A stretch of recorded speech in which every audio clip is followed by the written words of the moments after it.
श्रवण कुमार मन में सोच रहे हैं जी ये आया नहीं है, तो ये एक घारा लेकर बोले माँ हम जा रहे हैं जल लाने के लिए।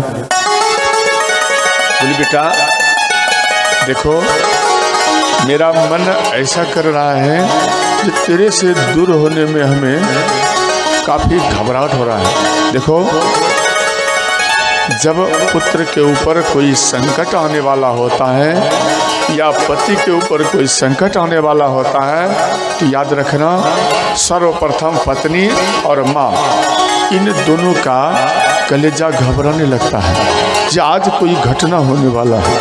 पहले जान जाती है, ये जगत माता है, इनको महसूस हो जाता है कि आज कुछ होने वाला है। तो माँ कहने लगी बेटा ऐसा कर, हमें जल नहीं चाहिए बेटा, हम जल नहीं पिएंगे, इसलिए आप मत जाओ। तो श्रवण कुमार बोले माँ हम अगर जल ला के आपको नहीं देंगे तो मेरा ये पुत्र धर्म जो मेरा है ये नष्ट हो जाएगा, इसलिए माँ आप हमें आशीर्वाद दो, हम जल लाने के लिए जाते हैं। तो अंत में कई प्रकार से इनको मना किए। तो माता और पिता के चरण को जब छुए, जैसे ही चरण स्पर्श किए तो चरण स्पर्श करने के बाद इनका शरीर भुटक गया, कांपने लगा श्रवण कुमार का। तो ये मन में सोच रहे हैं ऐसा आखिर में हो क्यों रहा है, क्या हमारे जाने के बाद क्या माँ का दर्शन नहीं होगा या हम नहीं आ पाएंगे, क्या ये चरण फिर हमें नहीं मिलेगा। इस प्रकार से मन में विचार कर रहे हैं। इनके बाद चरण छूने के बाद बोले माँ हम आ रहे हैं जल लेकर, आप घबराना मत, थोड़ा विलम्ब भी हो जाए तो आप घबराना मत। बोले बेटा तू मत जा, बार बार इसे मना कर रहे हैं पिता और माँ दोनों कि बेटा तू मत जा, तू मेरे पास रह। बोले माँ मैं अभी गया और अभी आया जल लेकर, आप घबराओ मत, और तेरा पुत्र भी गया है और हम उसे भी ढूंढ लेंगे जी किधर चली गई है। तो ये ढूंढते हुए जाने का अब मन में सोच रहे हैं। और श्रवण कुमार अपनी माँ का रूप देखकर ये रोने लगे और मन में कहने लगे माँ क्या सत्य में कोई घटना होने वाला है जो बार बार हमें कुछ अजीब सा लग रहा है। तो अंत में माता को याद करते हुए और मन को घबराते हुए फिर भी जा रहे हैं श्रवण कुमार, और पलट पलट कर अपनी माँ को ये देख रहे हैं, पलट पलट कर। और इनके बाद श्रवण कुमार जैसे ही आए और घड़ा को डुबाने लगे जल में, तो डुबाने के बाद कुछ आवाज करता है, कुछ आवाज करता है। तो वो आवाज को संकेत करके महाराज दशरथ जी वो शब्द भेदी बाण को चलाए। वो मन में सोचे जो कोई मृग तो जल पी रहा है, इसलिए वो शब्द भेदी बाण चलाए। जैसे ही बाण चलाए, सज्जन वृंदों, माता एवं बहनों, जानियो मृग तब धनुष सभारा लक्ष्य वेद करते ही उर्मा।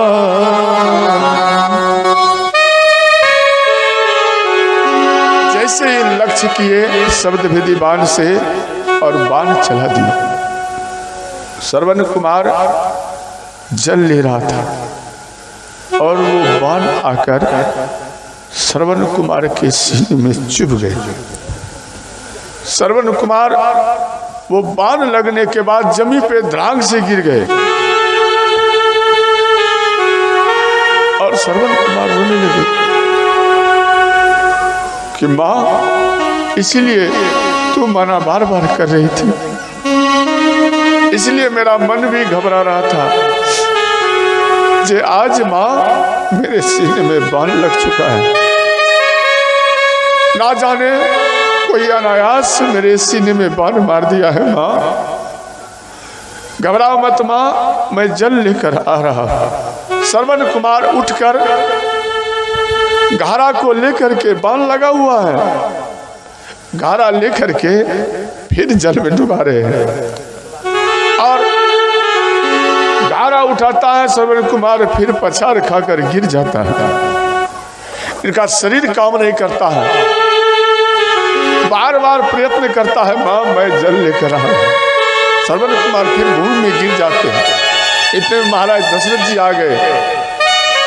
इनका आवाज सुनकर महाराज दशरथ जी आए और महाराज दशरथ जी इनको देख करके बहुत वो भी रोने लगे और उनको गोदी में लेकर उनको कहने लगे आप ठीक हो जाओगे और मैं आपका बाण निकाल देता हूँ। बोले नहीं, आप ऐसा मत करो, आप जाइए, ये जल लेकर मेरी माँ प्यासी है और प्यास के कारण मेरी माता रो रही होगी, इसलिए आप जाइए मेरी माता को ये जल पिला देना। या अपना चिंता भी छोड़ दिए, जहाँ मरेंगे या बचेंगे ये छोड़ दिए, परंतु उनके अंदर में ये सोच है जे मेरी माता जल पी ले, मेरी माता को कुछ नहीं हो। इस प्रकार ये सोच रख रहे हैं। तिनको हित सो नीर पिबाई, पाछे कहियो सब समझाई।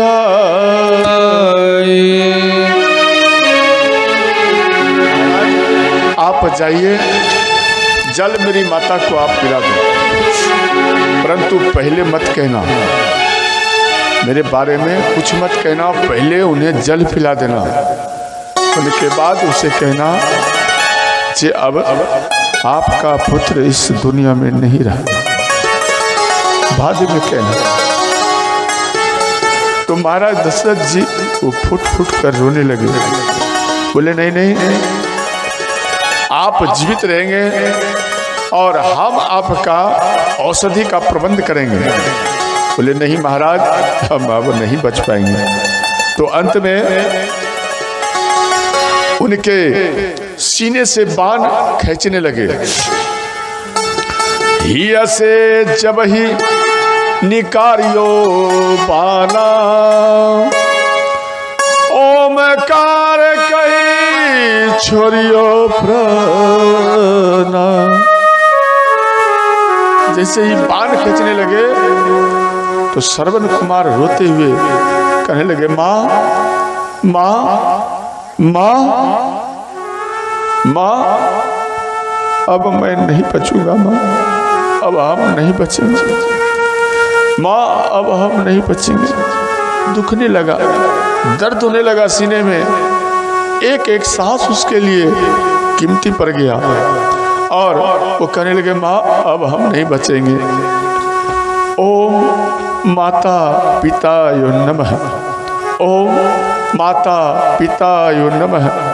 यह मंत्र का पाठ करके श्रवण कुमार अपने शरीर का त्याग किया। और इधर एक घड़ा में जल भर के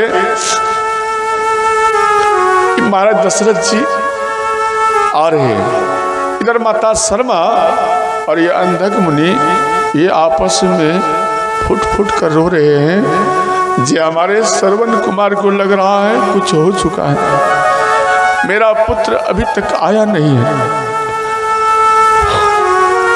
बोले हे नाथ, ये अभी तक आया नहीं है। श्रवण कुमार तू कहाँ है बेटा? मेरे पास आ जा बेटा, तू मेरे पास आ जा, जल छोड़ दे। इस प्रकार माता बोलने लगी। अंत में ये महाराज दशरथ जी आए। जैसे ही आए ये कुछ बोल नहीं रहे हैं। इनका चरण का आहार से माता कहने लगी, पुत्र क्या बात है, बोल क्यों नहीं रहे हो? पुत्र ना बोलत आज तुम हमसे सुंदर बैन, कारण कवन सो कवहू सब जासो जियचे। बेटा तू नहीं बोल रहा, हमें पता है, इसलिए तू नहीं बोल रहा है क्योंकि बेटा तू कांधे पर अपने पिता और अपने माँ को लेकर तीर्थ कराने के लिए तू निकला है और तीर्थ कराते कराते तू थक चुका है बेटा, इसलिए तू नहीं बोल रहा है।